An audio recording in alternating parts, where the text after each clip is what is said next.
15 years worth of basketball already. That's why I wouldn't take him. Because his body's getting weary. Whether he wants to admit it or not, you can be a physical specimen like he is, but you still get worn down. And it starts to take a toll on you. You could see it in Miami. Like the fourth year going in and them keep going back to the finals. You could see it that last one against the Spurs. They were out of it. It was laziness, and you could see it in their body language that they were tired. They were tired, and Dwayne Wade even came out and said it afterwards. We were spent. That we have been this many times in a row. We're spent. It takes a lot out of you to play that many basketball games. And right now, I would take Curry to build my team around right now, just based upon the age, the factor, and everything else that's factored in right now. Even though he's a little dude, but I like my little dude. Gotcha. So I would take Curry right now. I play devil's advocate since y'all both. Of course you would. You want to do something different. So, I hear you on the age and everything like that, but as we both, we all can agree that to me, I believe this guy, LeBron, he passes well for his size. He defends well for his size. He can defend multiple positions. Even if he's up there in years there, I believe I can still get about 3 years tops out of this guy at top. Show you a picture. I can get 3 top years out of this guy. So with me, I want someone to like Kevin, you done distracted me right now. That was pretty good though. That was pretty good. So to me, I would go with LeBron just because of the fact that the guy can guard multiple positions. He's slowly learning how to lead right now with his days in Miami. So I do believe that, he is a better leader than Steph. Steph, by far, you want to set up an offense and get it running and everything like that. He's the threat that he has to be reckoned with that we mentioned at the beginning of the podcast. There's no wrong answer to this right now. You got different stages of your career. To me, LeBron, if I get at least 3 top years maximum out of this guy, I'm going to go around LeBron. I just want to play devil's advocate. Yes, you was, because you was going to take Steph Curry. We already know. Right. But really, who I would take out of all of it is you're talking about a guy who can defend, shoot, play ball.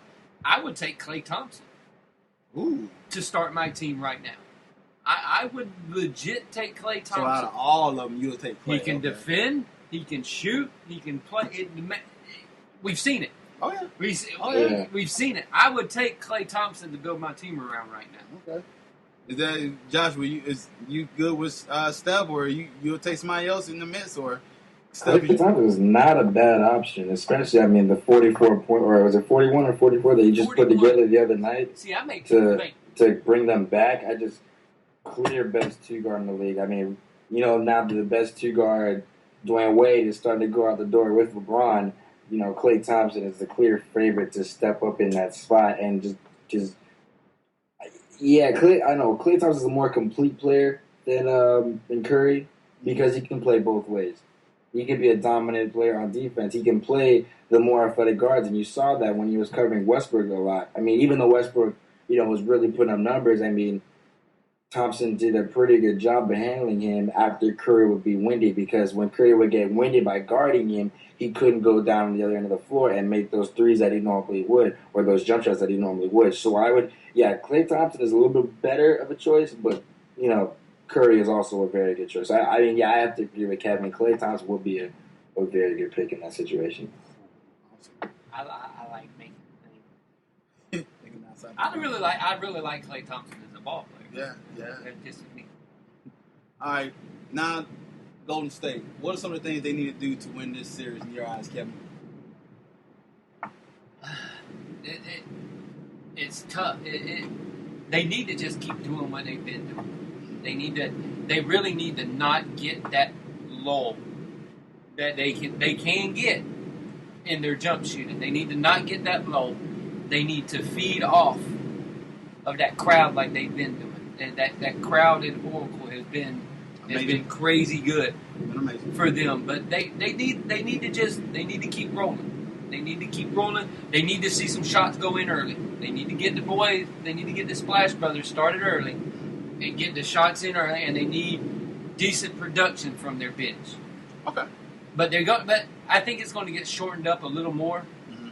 The bench is going to get shortened up a little more because on the road you see certain guys not play. Yeah. But at home you see a lot of guys play that doesn't play on the road.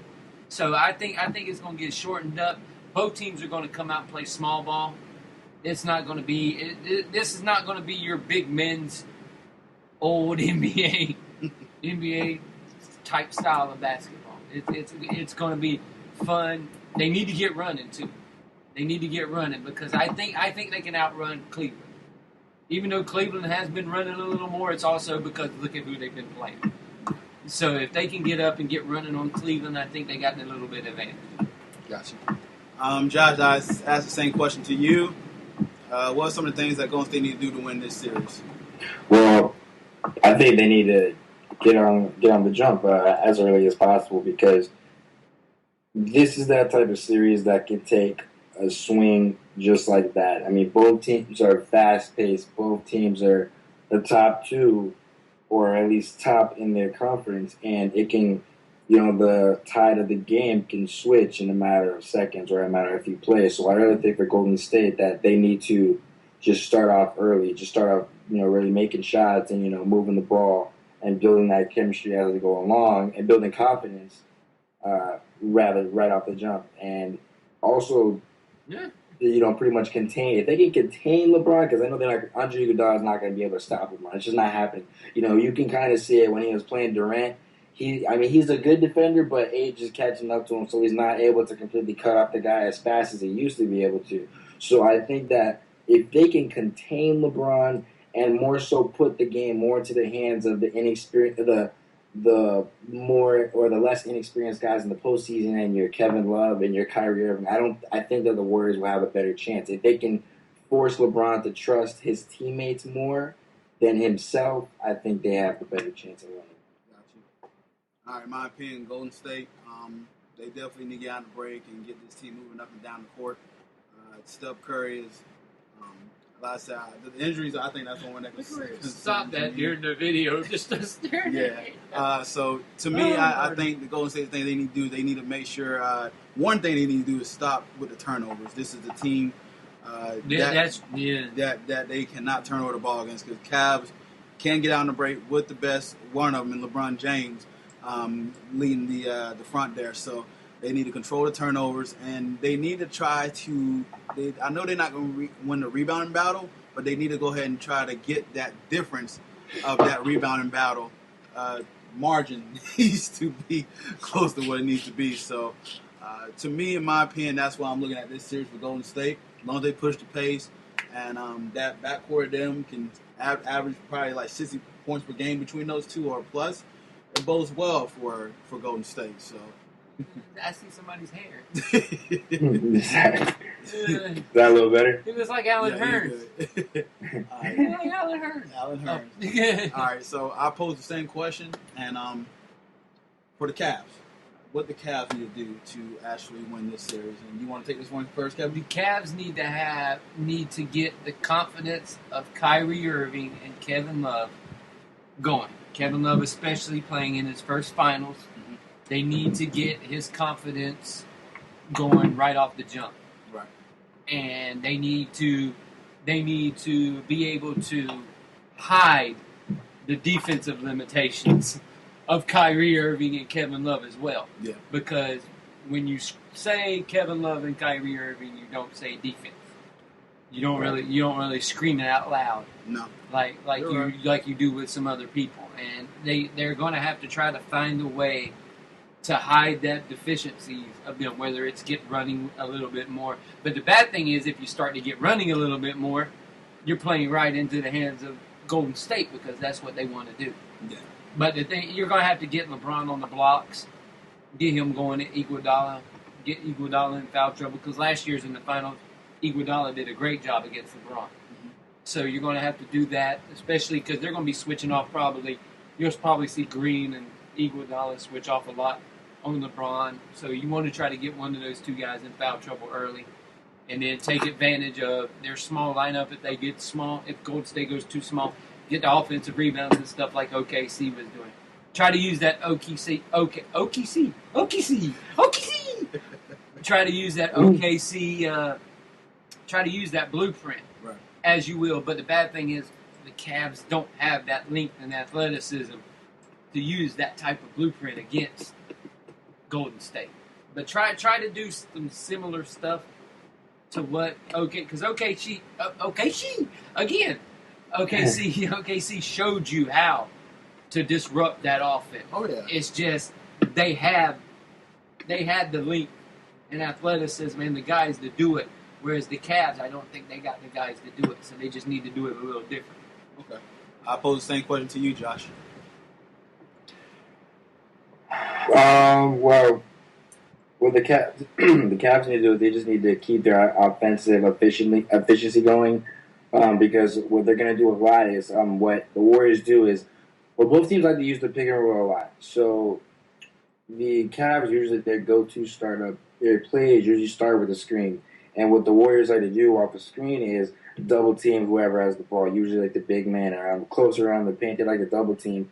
So if LeBron can use that to his advantage, because he's very good at finding the open guy on the three, especially with the team that they built around, he's off of the double teams. He's very good at finding the open man for the shot. So if they can expose the Warriors' defense for its weaknesses and its mismatches, and really kind of spread the ball, I think they could be okay. But they got to keep the offensive efficiency going, because as soon as they slow up, the Warriors are going to catch right back up and put it away. So like I said, it's a very evenly matched series. It can go either way.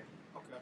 For me, I'm gonna go with Cavs, as I've mentioned before, the Warriors, they need to control the rebounding margin. Cavs need to control, or needs to be probably within range, probably like at least 5 or 6 threes below May within range of Golden State, because Golden State is going to win that category every single game because they got fantastic. I don't have to mention that. That's Captain Obvious. I think we mentioned that one. Yeah, I want to say we mentioned that they can shoot 3-pointers. Captain Obvious level. So I want to say we mentioned that. I will say this as well, that they need to also grab many offensive rebound boards as possible to give them possession, to give them a chance to go ahead and score against this team. More shots they got against the team, obviously, the better. So Tristan Thompson has been grabbing a lot of offensive rebounds in this playoffs. He grabbed 17.7% of available offensive rebounds. So that's been very well in this playoffs, document how he's been important on the board. So also for the Cavs, they need to be able to punish them inside the post to slow down the game a little bit for them. Because Kevin mentioned, this is a team that you really don't want to run against, even though they've been doing this a little bit better. And Kevin Love, to me, I believe he needs to go ahead and utilize his post skills more than ever in this series, because there are points to be had in the post if he's able to do that. So they got to find some way to get post looks. And that's why I mentioned, you have left on the phone, that Kevin Love needs to get some post points. It's not your boy there. So whatever. So those are my points for the Cavs to do that. So we got a couple more questions before we go to the main question here, and we'll dissect that. But I wanted to pose this next question to Josh. The team's big three for each of the teams, the Cavs and the Warriors. 1 from 6, I want you to give a ranking to the best player on the court. We're going to start from Clay. It's a mixture of Clay, Draymond. You got it. LeBron James. I think I figured it out. Yeah, I figured it out. So I think I figured it out. All right, so you want to go first? I think I figured it out. Oh, you think you figured it out, but you don't want to go first. No, I'll go first. I don't give a shit. All right. I ain't scared. So go from your 1, Steph. Okay. 2, LeBron. 3, Clay. 4, Kyrie. 5, Green. 6, Kevin Love. That was my list exactly. Boom! No need for anybody else to go. Except here we go, Cortez. 1, LeBron. No. 2. I agree, but I will switch the last 2. I will put Kevin Love over Draymond Green. I would personally. Ooh, wow, really? Yeah, I would personally. Just that how Draymond Green's been struggling the last round with me, it's a little bit alarming to me. I know you're looking at me crazy, Kevin, but his struggles to me, he came on. I'm taking a guy who's been there before I take a guy who ain't been there before. I understand.